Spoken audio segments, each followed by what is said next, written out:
బాబు సంబంధ అలాంటి విధానం కొనసాగిద్దాం డాక్టర్ బాబు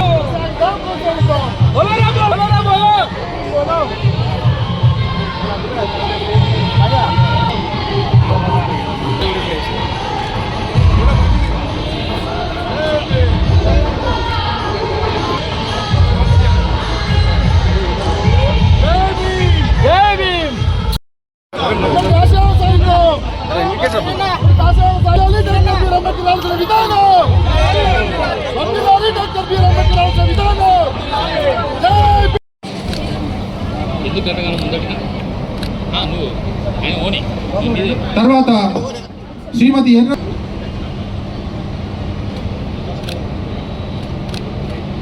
అలాగే గట్టిగా చెప్పండి ఒకసారి కొడితే థ్యాంక్ యూ తెలియజేస్తా ఉన్నా. అందరికీ హృదయపూర్వక నమస్కారం ఈ సందర్భంగా తెలియజేస్తూ,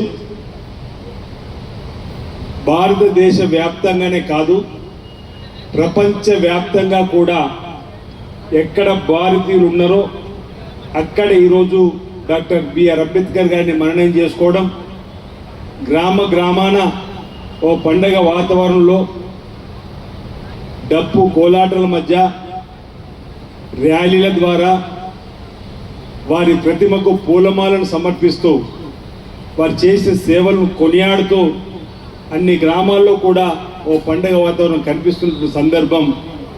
మతాలకు అతీతంగా, కులాలకు అతీతంగా, రాజకీయాలకు అతీతంగా కొలవబడుతున్నటువంటి మహనీయుడు డాక్టర్ బిఆర్ అంబేద్కర్ గారికి ఈరోజు ఇక్కడ రాజన్న సిరిసిల్ల జిల్లా కేంద్రంలో కూడా మనం ఘనంగా నివాళులర్పిస్తున్న సందర్భంగా ఈరోజు వారి ఆలోచన విధానాన్ని తీసుకొని ముందుకు పోవడానికి, మనకు ఆ రోజు బ్రిటిష్ పరిపాలకుల పరిపాలనలో మగ్గుతున్నటువంటి సందర్భంలో మన తాతలు ముత్తాతలు మన తండ్రులు పెద్ద మనుషులు ఉంటే కూడా కొందరు ఆనాటి బ్రిటిష్ పరిపాలన వ్యతిరేకంగా పోరాటం చేసి మనకు స్వాతంత్రం వచ్చిన తర్వాత ఈ భారతదేశంలో ప్రజలందరం కూడా వివిధ కులాలు ఉన్నాయి, వివిధ మతాలు ఉన్నాయి, లౌకిక రాజ్యంలో ఏ విధంగా ముందుకు సాగాలన్నప్పుడు ఆ బాధ్యతను భుజ స్కంధాలపైన మోసినటువంటి పెద్దలు బిఆర్ అంబేద్కర్ గారు ప్రపంచంలో ఉన్నటువంటి అనేక చట్టాలను గమనించి చదివి ఈరోజు ఈ విధంగా మనం ముందుకు పోవాలని చెప్పని భారతదేశానికి ఒక గొప్ప రాజ్యాంగాన్ని రచించినటువంటి సందర్భం.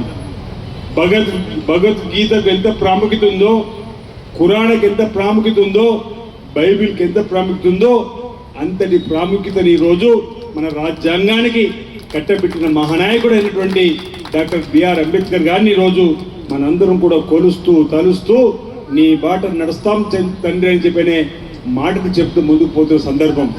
అసమానతలు, వివక్ష అనేది ఉండకూడదు.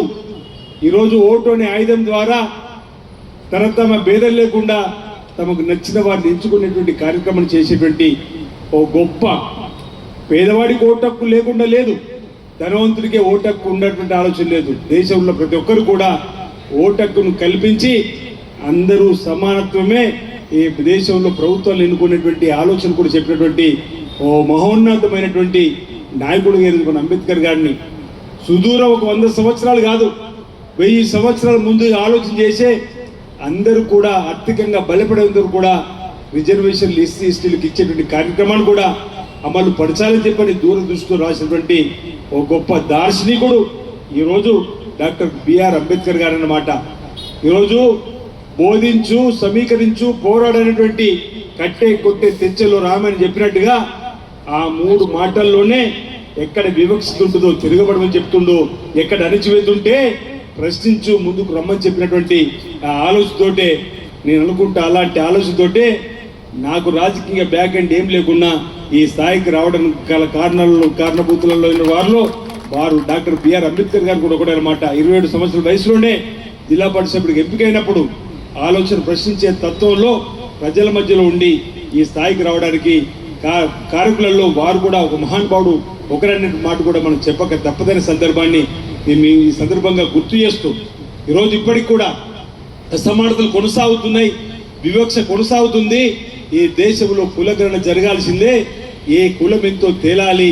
ఈ భారతదేశ సంపదతో పాటు రాజకీయంగా వారందరికీ కూడా ఈ అవకాశం దక్కాలని చెప్పని ఆల్ ఇండియా కాంగ్రెస్ కమిటీ అగ్రనేత, లోక్సభ ప్రతిపక్ష నాయకుడు రాహుల్ గాంధీ గారు పాదయాత్రలు చెప్పినటువంటి ఆలోచనకు అనుగుణంగా మీరందరూ చూసారు, గౌరవ ముఖ్యమంత్రి రేవంత్ రెడ్డి గారు స్వతహాగా బీసీ బిడ్డ కాకున్నప్పటికీ అసెంబ్లీ నడుస్తున్నప్పుడు ఈరోజు బీసీ కులగణకు సంబంధించిన తీర్మానాన్ని ప్రవేశపెట్టి బీసీ సంక్షేమ శాఖ మంత్రులు పొన్నం ప్రభాకర్ చేతుల మీద, ఆ తర్వాత దాన్ని బిల్లు రూపంలో 50 రోజులు మొదటి దశలో సుమారు 97,000 మంది ఎన్యూరేటర్లు, ఒకరు కాదు ఇద్దరు కాదు, శాస్త్రీయ పద్ధతుల్లో ఆయా జిల్లా కలెక్టర్ సమక్షంలో జరిగింది. తర్వాత సమయం సరిపోయిన మరో 10 రోజులు వెచ్చించి ఆ తర్వాత 67,000 మంది కంప్యూటర్ ఆపరేటర్ల ద్వారా లెక్కనంతా కూడా పక్కాగా చేసి క్యాబినెట్ ఆమోదం పొందింపు చేసి అసెంబ్లీ ఆమోదంలో బిల్లు కూడా తీసుకొచ్చినటువంటి సందర్భంలో ఇప్పటికే ఎస్సీ లెక్క ఉంది, ఎస్టీ లెక్క ఉంది, వారికి అదనంగా భారతదేశంలో కేవలం ఒక తెలంగాణలోనే బీసీ లెక్క తేలింది. అది కూడా ఈ సర్కార్ వల్ల 56.36%. దాంతో పాటు 42% రిజర్వేషన్ ఇవ్వాలని చెప్పని ఇంత బాణన్ అన్నాడు. ఏదో చాలా మంది మనం ఊహించలేదు చెప్పండి. 42% రిజర్వేషన్ కేవలం రాజకీయ రిజర్వేషన్ అనుకున్నారు ఆ రోజు. కానీ రేవంత్ రెడ్డి గారు ఒక అడుగు ముందుకేసి ఎందుకు విద్యలో ఇవ్వకూడదు, ఎందుకు ఉద్యోగాలు ఇవ్వకూడదని చెప్పని అసెంబ్లీలో విద్య, ఉద్యోగ, రాజకీయ పరంగా 42% రిజర్వేషన్ను ఆమోదింపు చేసే విధంగా సభలో ఉన్న సిపిఐ కానీ, సభలో ఉన్న బీజేపీ కానీ, సభలో ఉన్న బీఆర్ఎస్ కూడా మద్దతు ఇచ్చిన క్రమంలో మేము అభినందనలు తెలియజేసినాం, ధన్యవాదాలు తెలియజేసినాం. ఆ రోజు నేను ఒక మాట చెప్పాలి, బీసీ సంక్షేమ శాఖ మంత్రి పొన్నం ప్రభాకర్ రెడ్డి బిల్లును ప్రవేశపెడితే బలపరిచే అవకాశం మీ బిడ్డగా నాకు అవకాశం వచ్చింది. నా జీవితం ధన్యమైందని భావించిన అందరికీ రాదు. హిస్టారికల్ మూమెంట్స్, సువర్ణ అక్షరాలతో రాయబడేటువంటి బిల్లు చట్టం తయారయ్యే సమయంలో సభలో ఆ అవకాశం నాకు రావడం చాలా చాలా తన్మయతం చెందిన ఆ రోజు కూడా సభలో అదే రోజు ప్రెస్ దగ్గర కూడా చెప్పిన సందర్భాన్ని కూడా ఈరోజు ఈ సభ ద్వారా కూడా నాలో ఉన్నటువంటి భావాన్ని చెప్పేటువంటి ప్రయత్నం చేస్తూ అంత చక్కటి బిల్లు ఈరోజు రాజ్యాంగ సభను జరిగి ఆర్టికల్ షెడ్యూల్ 9లో చేర్చవలసిన బాధ్యత ఈరోజు కేంద్ర ప్రభుత్వం పైన ఉంది. ఈరోజు ఇప్పటికే బీసీ సంఘాలు ఒత్తిడి తీసుకుని వచ్చి జంతర్ మంతర్ ధర్నేసింది. ఇప్పుడు బాణన్న గాని, దేవర్జీ గాని చాలా మంది ముఖ్య మిత్రులు అంటున్నారు ఆ రిజర్వేషన్ కూడా దక్కించుకునేంత వరకు మనందరూ కూడా కలిసి కట్టిగా నిలబడి పోరాటం చేస్తామన్నారు. దానికి మీకు అభినందనలు, ధన్యవాదాలు తెలియజేస్తూ సాధించుకుందాం అన్నమాట ఈ సందర్భంగా, తప్పనిసరిగా ముందుకు పోదామన్నమాట ఈ సందర్భంగా తెలియజేస్తూ ఈరోజు కేటగిరీషన్ సంబంధించి కూడా మిత్రులు చెప్పినట్టుగా 30 సంవత్సరాలుగా అన్న మందకృష్ణ మాదిగకి సంబంధించినటువంటి లేదు వేదిక మీద అనేక మంది పెద్దలు కూడా ఆ ఉద్యమంలో పాల్గొన్నటువంటి సందర్భంలో కావాలని కోరుకొని ఈరోజు సుప్రీంకోర్టులో ఉన్నప్పుడు కూడా గౌరవ ముఖ్యమంత్రిగా రేవంత్ రెడ్డి గారు ప్రతిపాదన స్వీకరించాక దామోదర్ రాజనరసింహ గారు భావోద్వేగంతో అసెంబ్లీ చేసిన ప్రసంగం ఒకసారి మీరు చూడండి.